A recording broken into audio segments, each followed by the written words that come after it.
Welcome back to the channel. Today we are ceramic coating my 2004 Dodge Viper. Now if you haven't already seen the video when I picked up this car, this was the cheapest clean title with reasonably low miles Viper for a Gen 3 in the entire country. I paid about $34,500 for this, which is actually like, 10 grand below what they were worth at the time that I purchased it. But as such, the paint was terrible. It looked like it was washed with steel wool. So I'll put a link to that video in the description below in case you want to check that out. Then the car got a full paint correction. I will link that video to show those results. And now we are applying the Avalon King Armor Shield 9 ceramic coating. I have a detailed video of how to apply that. That'll be linked in the description below as well. We've already applied it to a couple inconspicuous areas, and now we're applying it to the rest of the car to really seal in these paint correction results. We're at the point now that I've hit this entire front fender on the passenger side. I also hit that little side vent over the brake duct all the way up to the passenger side door. It's going pretty well overall, I'd say. However, the real issue I'm having is the temperature. The lowest recommended application temperature is about 50 degrees Fahrenheit. And right now it's about 40, not quite 45 degrees in here. And I am very chilly. So I know I'm wearing shorts. The shorts aren't really the issue. It's my hands that are starting to freeze up, especially when I'm getting them nice and wet by spraying everything down and then touching all these cold body panels. It's really sucking the heat out of my hands. On top of that, the ceramic coating vial is getting really low in temperature as well relative to how it was when I first started applying it. And as a result, it's applying a little bit differently. It's kind of snagging and getting a little thicker. So what I'm going to do is I'm going to warm my hands. I'm also going to take that vial in and I'm going to warm this up with me. That way the application will be a little bit more even, and when I'm going around at the end and buffing it out, it'll come out a little bit better and take less effort. Now that said, I will resume when my hands are no longer frozen into bricks. After thawing my hands, I also warmed up the vial. So the vial of the ceramic coating is a metal vial, and you don't want to put it in extremely hot water. You just want like lukewarm water. I wouldn't go higher than like roughly 100 degrees or so. Really what you're going to do is just make it spread better, but if it's too hot, it's just going to flash off very quickly and you won't really have a good workable time with it. It's just going to flash off and leave you some weird results. So warm is good, hot is bad for the ceramic coating. However, if it is really cold, you are going to need to warm it up to some extent periodically. I didn't really show it throughout the video, but I did do that frequently. Now, as for the application, you can do it to headlights. I did so here, but I would recommend that you don't start on a panel like a bumper if it's got a lot of curves and edges like this one. You can do it if you're very careful, especially if you've never worked with a material or a coating like this before. I would recommend starting on some of the easier, flatter panels, maybe like the trunk lid or the hood. But on this car specifically, because the paint is so fragile from how much they had to go into the clear coat when they were doing the paint correction, I didn't want to risk leaning over the edges to hit the center of the hood or hit the center of the trunk and then scratching the fenders around it while leaning far towards the center line. So for that reason, I started at the edges to get that protective seal and then worked my way in. Normally, I would do it the other way around. Otherwise, these really highly contoured surfaces can just be a little bit tricky, especially when you're going two directions with the coating. Some other advice I've got if you've never done this before is let the isopropyl alcohol mix do the work for removing any contaminants or sealants on the paint. You shouldn't have to elbow grease everything off. You should let the mixture do that and then pretty much just drag the microfiber towel across the paint, especially if you've done a paint correction like I have where it's now more fragile. If you're pressing into it and there's anything that's like a contaminant on top of your microfiber towel, maybe you got some dust or like a small piece of a leaf or something that you're dragging across, that is just going to re-scratch it right before you apply the ceramic coating. You want to be gentle. You don't need to use that force to get rid of everything. Let the isopropyl alcohol mix do its thing. Also, change out your microfiber towels relatively frequently. That way you remove as much of the solution as possible with each pass,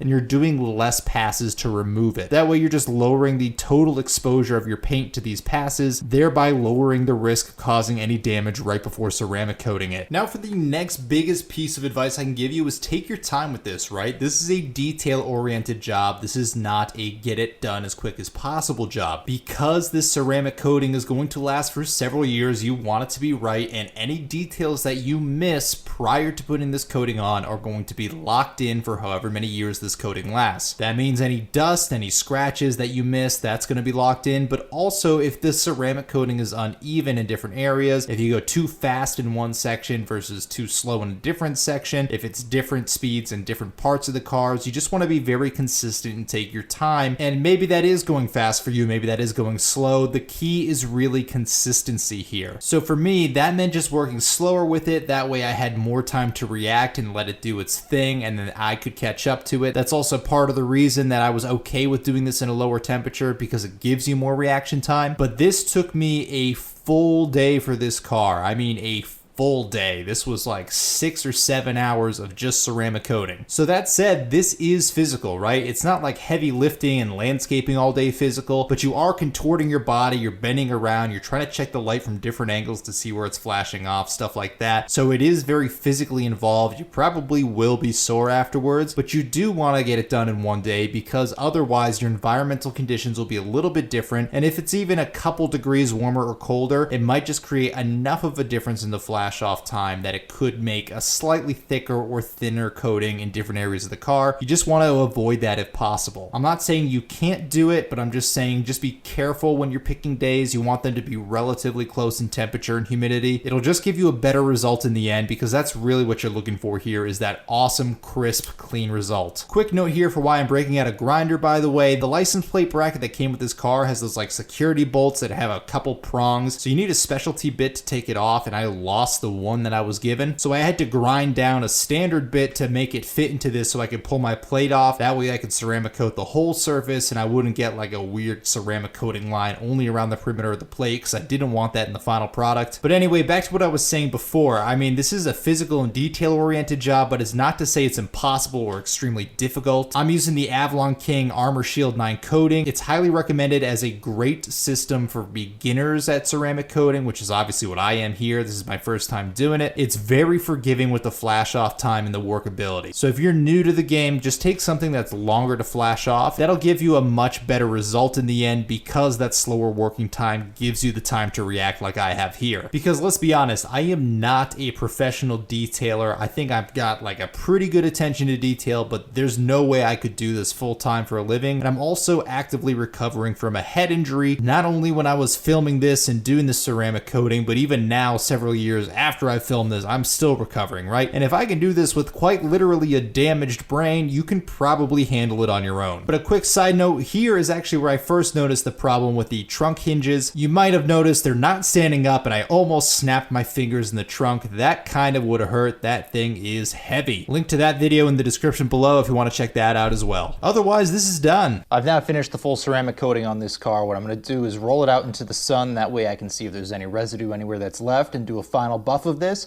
And then we'll actually get a feel for how it looks in sunlight now that it's completed. The rest of the video, I'm not going to do a lot of audio overlay. I'm just going to let a lot of it speak for itself because, oh my God, this thing came out absolutely stunning. Even here where you're just looking in the reflection of the door, look how clear and deep this color is in the reflection. That is insane.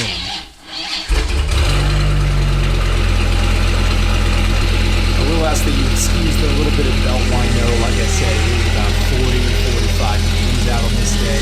Vipers are not meant for this kind of temp.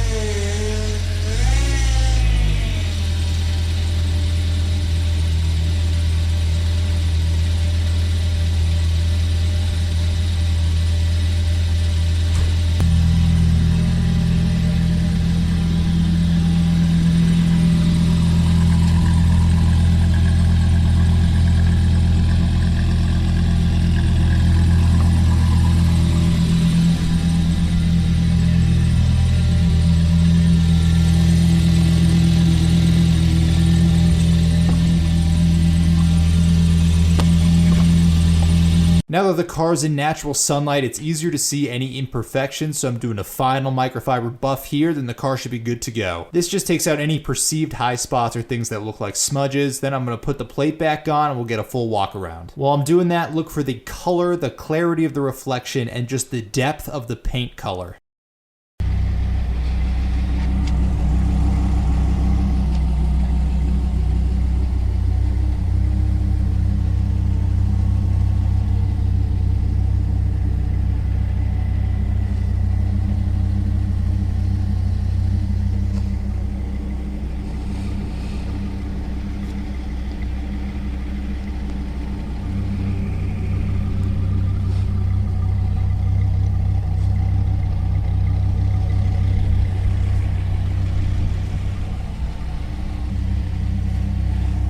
And just like that, the ceramic coating is finished. This thing looks absolutely unbelievable, especially if you saw how it looked before. I'll put a link to that video in the description below. I am in disbelief that this is the same car.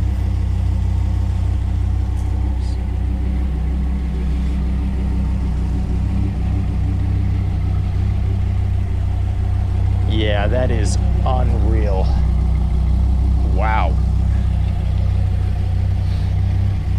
So there you have it. That's all there is to applying ceramic coating. All of the paint correction and detailing for this vehicle is now done, and we are ready to move on to more of the fun stuff. That is all that I got for this episode. Thank you guys for watching.